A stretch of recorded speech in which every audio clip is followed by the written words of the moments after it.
If your toe is throbbing, how do you focus on a healthy foot? Well, you've got to stand back and look at the bigger picture of it. And the bigger picture is what we emphatically described here today, is that this wave equals this wave, and that while that calibration is happening, so is this. And you just got to decide, do you believe more in the eternalness of yourselves or this specific moment in time? That's why we were nitpicking over the idea of grounded, because you're moving rapidly forward. Hard to not notice that. Hard to not see it and hear it and smell it and taste it and touch it, because that's what you do with your physical senses. So it requires activating something that means more. It means activating the point of conversation that you can have with your source energy, and that's a vibrational conversation that is demonstrated through emotions. So when you feel fear, you're not doing it. When you feel worried, you're not doing it. When you feel like you're not sure of what you're doing, you're not doing it. Want to calibrate it? Yes. So notebook is open and the situation has been described. Give us the emotional clues that obviously let you know how easy it has been and how normal it is for you to have, in this situation, calibrated to what is. I feel distress. I feel sad. I feel powerless sometimes. Sometimes hopeful, not completely powerless, so I can work my way partly up the scale. We know you feel that, we know you feel that, we know you feel that, we know you feel that, but all of that has led you to this. Right. And so let's calibrate this. When I focus on this situation, which I am describing here, I feel worried, and there's another vibration that has an emotional demonstration that we want you to find. I feel inadequate to fix this. Yeah, or I wonder if I'm adequate to fix this. Well, the wondering is enough resistance that you can give it the inadequate label. Okay, good. I got that. You're interesting to play with because you're connected to your inner being enough that these words that we're describing don't apply to who you usually are and what you really know. Just this situation. And this is a situation that you're calibrating. So it doesn't matter what you usually believe or what you've normally believed. The whole point of this exercise is to change this belief about this situation. You want to calibrate to who you really are because the situation has calibrated you. And this is something that really bothers powerful teachers. It's one of the things that really bothers you a lot. I should know better. I should know better than to let a situation calibrate me. Really? You're not going to allow yourself any more step one moments? You're not going to let this wave create this wave? You're not going to let something really big make something really big? Of course. The inadequacy, that just flies out the window with that sort of discussion, doesn't it? Right. This is going to sound a little off to all of you. It isn't off, and we're going to explain to you why it isn't off until you know it isn't off. Ready?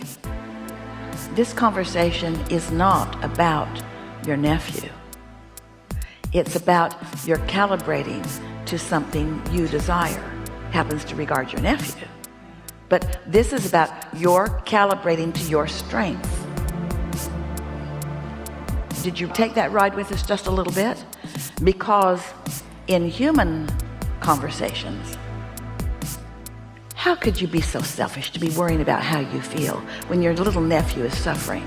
You should be thinking always and only and completely about your nephew.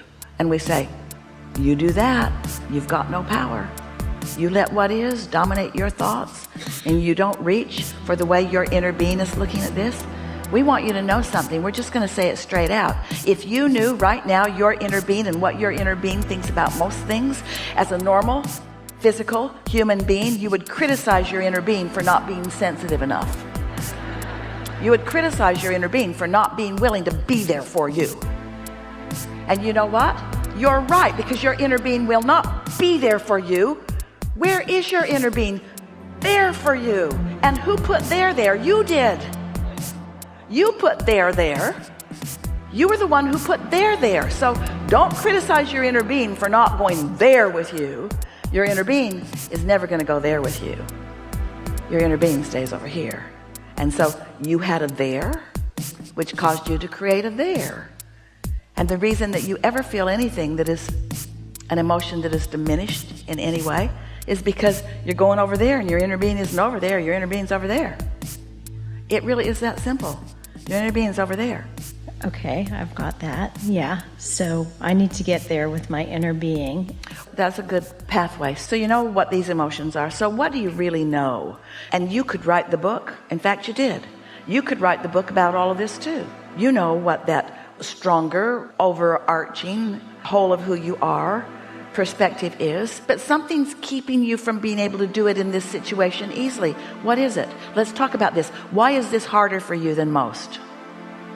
Say it. Well, I care more. I care more. It's yes. I care more because it's personal. My little guy. And isn't that what we've been saying always? Is that the things you care the most about are the things you think the most about, and the things you think the most about you've done the most damage to. Because you've been sloppy in your thinking. The things you think the most about are the things that you're most in trouble about, because you thought that worrying about them and stewing over them and pouting over them and getting other people to feel your pain, and we're not speaking specifically, you're getting the sense of what we're talking about. We're talking about humans in general. You've been calibrating to mob mentality. If I can get more people to agree with me that this is a problem, then we'll be more likely to find a solution. No, you'll just find a bigger problem. Right, and my brother and my sister-in-law don't really help because they're always like putting the problem in my face over and over and over again. And yeah, so. Well, every time they put the problem in your face, you are calibrating to a solution, even if you're not consciously aware that you are. I think that's true, yes. So we've got the book out and we know what we've already written on this side. So let's write on the other side.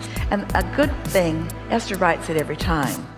What I dominantly feel about this, who I really am and what I really know is, she just tries to make that strong enough that that gets her attention so that she doesn't forget what she's doing in this moment with this side of the book. So then ask yourself, am I a focused being or a confused being? Focused. Does focus come easily to me, or is it hard? Super easy.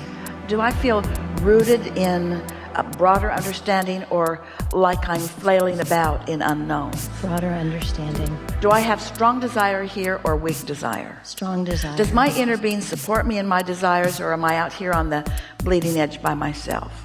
My inner being supports me in my strong desires. Does my inner being know where these solutions are? My inner being knows where the solutions are. Is my inner being broadcasting those solutions? Yes, my inner being is broadcasting Do them. I ever receive impulse or inspiration, or is it just a crapshoot with me? Oh no, I received a huge impulse and inspiration that I've been following. So when you remind yourself who you really are, that the situation that you have easily been calibrating to takes on a different light. And for right now, in this moment, this is way more dominant than this. In fact, the goal in this exercise is to hook you up with who you really are. And have you heard us say that when you are in alignment with source, or in alignment with the stream, or in your vortex, we've used so many different examples to get your attention about the existence of that state of being. When you are tuned in, tapped in, turned on, you are more powerful than millions who are not. And so as you realize that in this simple exercise, you have just reconnected with that true power. And so now that is your point of attraction. That's your point of attraction. What do you think that that kind of point of attraction will do to these old beliefs? I think it's gonna... Doesn't it have to move them? Yeah, it does. Doesn't it have to move them? You can look around the world, and it's easy to believe in illness because there's a lot of illness all around the world.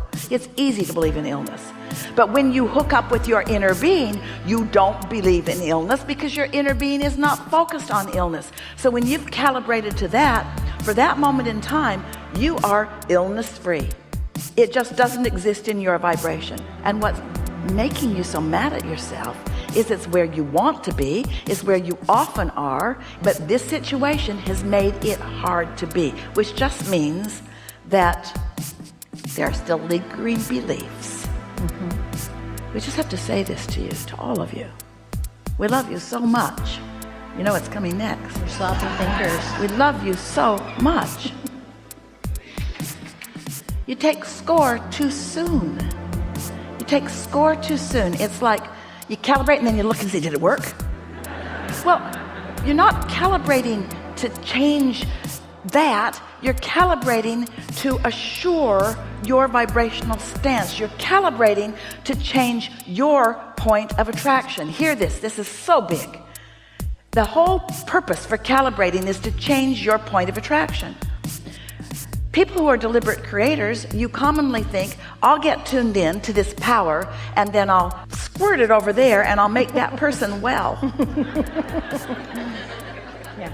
I will manipulate the laws of the universe. Now, stay with us. We're right on the brink of something really, really, really important. Esther has to breathe because we're going to yell. There is no such thing as assertion. It does not exist. Assertion does not exist. You don't tune in to assert well-being or to change people and make them not mind your messy kitchen. You tune in to your power. You tune in to your joy. You tune in to your love. But what are you tuning into? Why? What's the whole point of it? Your point of attraction. Your point of attraction. So, is it logical to you that you have a vortex version of your nephew? Yes. And is it logical to you that you have a, grounded version, a what is version? So the whole point of calibrating is to make it easier for you to move this way than to move that way. To make the groove in the road that makes it easier to go that way than that way. Mm-hmm. To come to believe in desire. Do you know? I'm going to make a strong statement. Preceded by some silence so we have your attention.